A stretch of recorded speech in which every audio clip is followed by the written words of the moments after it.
पति के वस्त्र धोने वाली माताएं एक बार जरूर सुने, ध्यान से सुनिएगा। और जो माताएं पति के वस्त्र धोती हैं ना, वो माताएं इस वीडियो को पूरा देख लीजिएगा। देखिए, शास्त्र कहता है पति का सेवा करना नारी का धर्म है। पति पत्नी का रिश्ता एक ऐसा रिश्ता होता है जहाँ पर एक दूसरे की हर दुख हर परेशानी समझ लिया जाता है। अब जो माताएं पति की सेवा नहीं करती वो भी देखें, और जो सेवा करती हैं वो भी देख लीजिएगा। पति का सेवा करना पत्नी का धर्म है। पति जैसा कह दे वो पत्नी को कर लेना चाहिए। और पति भी ऐसा हो कि जो अपने पत्नी का सम्मान करें, पत्नी का ख्याल रखें। कहा जाता है कि जब पति घर से बाहर जाए और बाहर काम से घर में वापस आए तो पत्नी का कर्तव्य बनता है, कुछ भी काम कर रही हो, अपने घर की सफाई कर रही हो, भोजन बना रही हो, कुछ भी कर रही हो, तो थोड़ा सा पति के पास में जाएं और जलपान कराएं और भोजन की व्यवस्था कर दें। ये पत्नी का कर्तव्य होता है।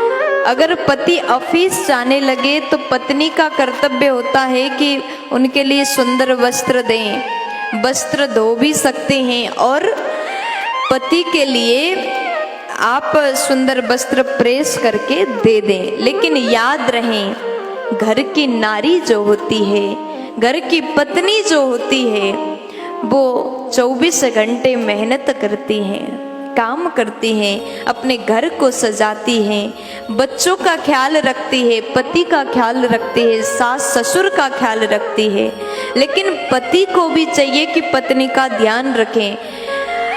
लोग क्या करते हैं, स्वयं अपना अपना काम देख लिया और खाली हैं, कुछ घर का काम नहीं करते तो मोबाइल चला करके बैठ जाते हैं। स्नान करने बाथरूम में गए, अपना कपड़ा जो होता है, स्वयं धारण किए वाला जो वस्त्र जो होता है, नहाने के बाद सब कपड़े बाथरूम में फेंक करके आ जाते हैं।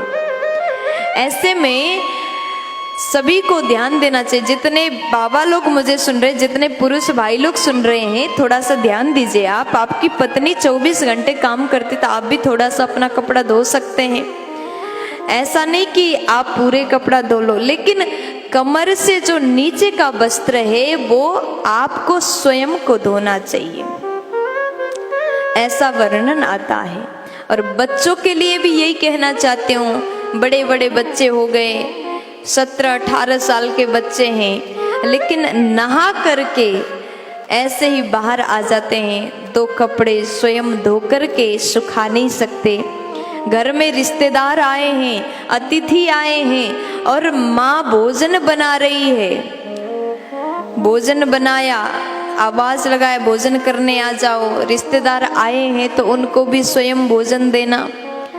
एक पत्नी क्या क्या करेगी, एक नारी के कितना भार है। देखिए, भोजन बनाना स्वयं को, रिश्तेदार को भोजन खिलाना, भगवान को भोग लगाना, बच्चों को खिलाना, पति को खिलाना, सबको खिलाना। क्योंकि घर में जितने रह रहे हैं ना, सब तो अपना बस मोबाइल देखते हैं, माँ की ओर देखते ही नहीं है, क्योंकि उनको टाइम ही नहीं।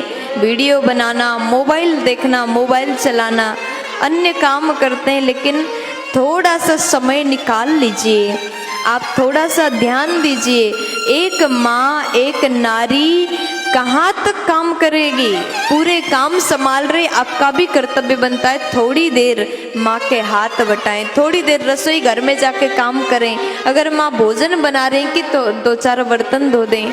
माँ रिश्तेदार को भोजन करा रही, घर की सफाई कर रही, तो अपने वस्त्र स्वयं धो लें। कम से कम कमर से नीचे का वस्त्र जो होता है स्वयं धोने की नियम बनाओ। और माताएं भी थोड़ा सा अपने परिवार वालों को कह दो कि तुम भी थोड़ा कर लिया करो, हम भी थोड़ा सा कर लेंगे, मिलकर के काम करेंगे तो बहुत आसान होगा। ऐसा करने से प्रेम भावना भी बढ़ जाता है। अगर सब साथ मिलके काम करते हैं तो रिश्तों में मिठास आता है। और घर में सभी से बातचीत करते समय हमेशा सम्मान से बात करें, कभी एक दूसरे को गाली ना दें। देखो जिस दिन झगड़ा भी करोगे तो थोड़ा सा आप कह करके लड़ लिया करो। क्या होता है जब आप कह करके लड़ाई भी करोगे तो रिश्तों की जो मिठास है ना वो कम नहीं होता। जिस दिन तू तड़ाक हो गया ना, रिश्ता खोखला हो गया। इसलिए अगर अपने रिश्ता को सुंदर चलाना हो तो शब्दों की मर्यादा का ध्यान दें, दूसरे का अपमान करना छोड़ दें, प्रेम भाव बना रहेगा। इसी प्रकार गृहस्थ आश्रम सुंदर रूप से चलेगा। प्यार से बोल दीजिए राधे राधे।